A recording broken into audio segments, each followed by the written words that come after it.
Hey guys, I just watched the most beta addressination I have ever seen, certainly anyone has ever seen in our lifetime. It is an absolute humiliation for America. There's no other way to say it. It is a humiliation for our country to watch Joe Biden stumble, bumble, and mumble and just suckle his dentures around in his mouth as he repeats platitudes that were handed to him by Bernie Sanders, the socialist, who he hugged as he stumbled up to the podium before Congress, while the entire Congress was double masking, indoors, socially distant, all of them, to my understanding, completely vaccinated. What a humiliation. They are against CDC guidelines by doing this. It is embarrassing. It is absolutely time for America's enemies to lick their chops and to see an America in decline. And that is what I saw tonight. An America in decline. A leader who is so unbelievably outside of the realm of reality that he repeats straight up lies about tax codes, straight up lies about the Second Amendment, lies about gun owners, and then refuses to talk about his son. His son who lied on an ATF form, lied to our federal government, discarded his firearm into a dumpster. His son, who is a drug addict who should have never been able to get a firearm.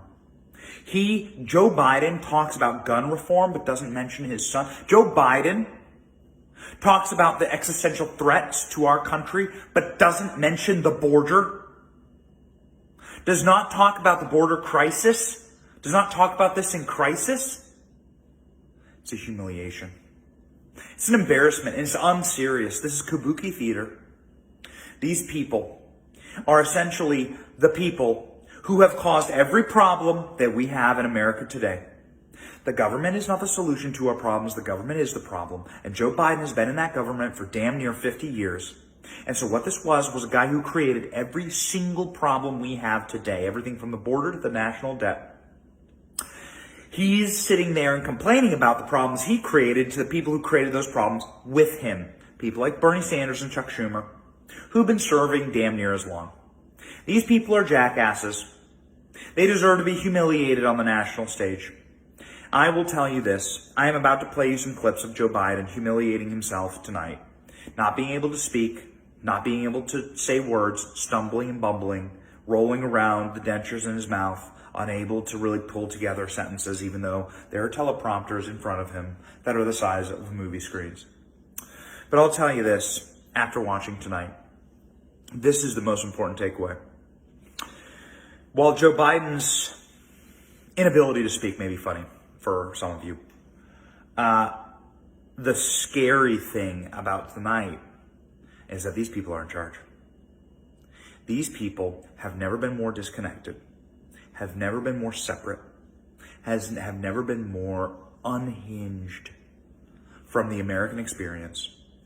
The elite, the political ruling class, the permanent elite political ruling class have betrayed you, have betrayed all of us.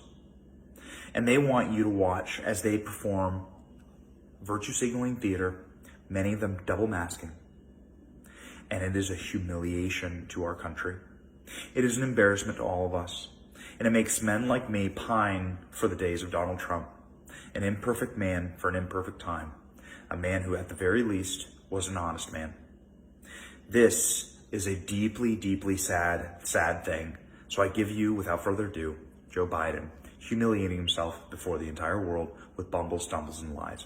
I told them what I've said to many world leaders, that America will not back away from our commitments, our commitment to human rights and fundamental freedoms, and to our alliances.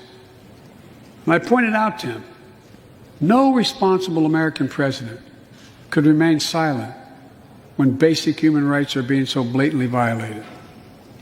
An American president has to represent the essence of what our country stands for. America is an idea, the most unique idea in history. We are created, all of us, equal. It's who we are. And we cannot walk away from that principle and, in fact, say we're dealing with the American idea. With regard to Russia, I know it concerns some of you. But I made very clear to Putin that we're not going to seek escalation, but their actions will have consequences. They turn out to be true, and they turned out to be true. So I responded directly and proportionally to Russia's interference in our elections and the cyber attacks on our government and our business. They did both of these things, and I told them we would respond, and we have. But we can also cooperate when it's our mutual interest. We did it when we extended the New START. But I made very clear to Putin that we're not going to seek escalation. When I was president, when I was vice president, the president asked me to focus on providing help needed to address the root causes of my